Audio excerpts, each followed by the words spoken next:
You love stories about the devil, don't you? Of course you do.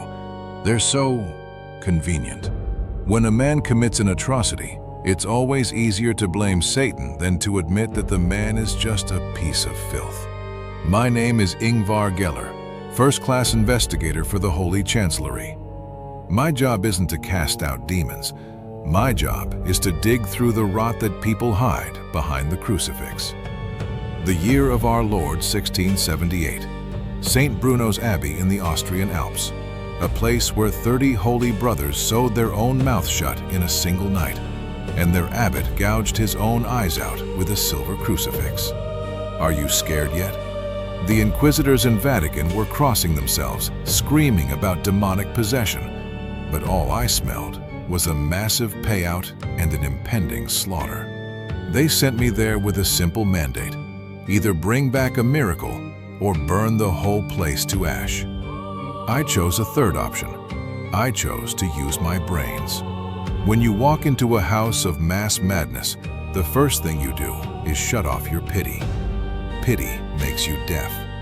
I walked through the cloisters of that abbey, surrounded by the walking dead. Monks with their lips mutilated, heavy twine, dried blood caked on their chins.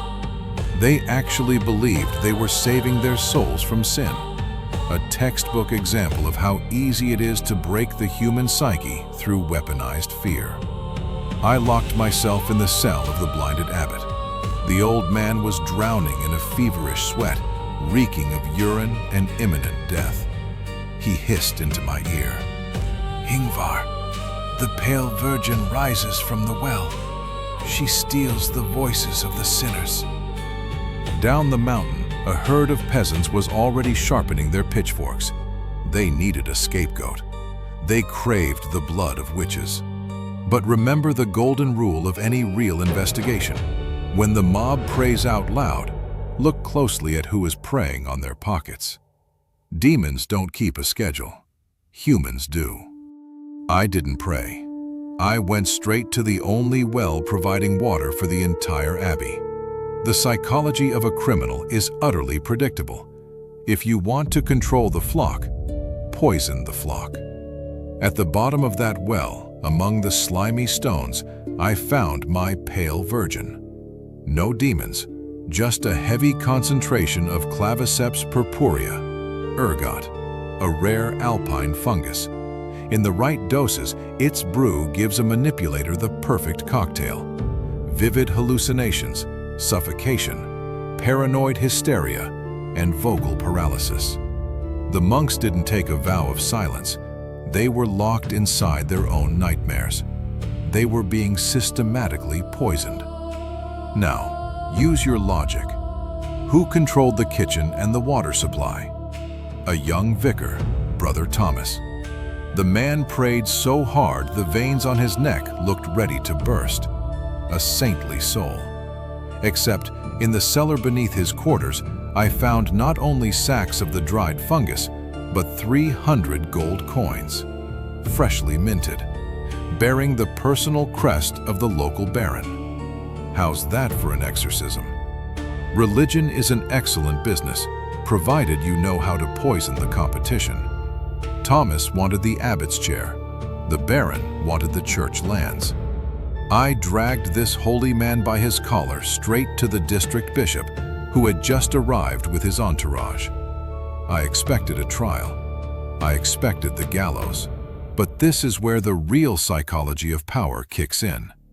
The bishop looked at me like I was an idiot, with that tired, patronizing look. You know the one, the gaze of bureaucrats who see the world for the transaction it is. He led me into the shadows, adjusted his silk vestments, and whispered, "Yngvar, my dear boy, the baron who paid Thomas is the primary investor of our diocese. His gold is currently building the cathedral in Vienna. If we hang the vicar and accuse the baron, the Vatican loses face, the peasants realize their shepherds are just butchers, and a rebellion breaks out. The church does not need a rebellion. The church needs order." Do you see how it works? Justice is a luxury item for the poor. The bishop offered me a deal you don't refuse if you plan on living to see 30. Thomas is quietly transferred to a wealthy parish. The blind abbot is declared a holy martyr who suffered for the faith, a brilliant public relations move to draw in paying pilgrims. But who pays for the poisoning?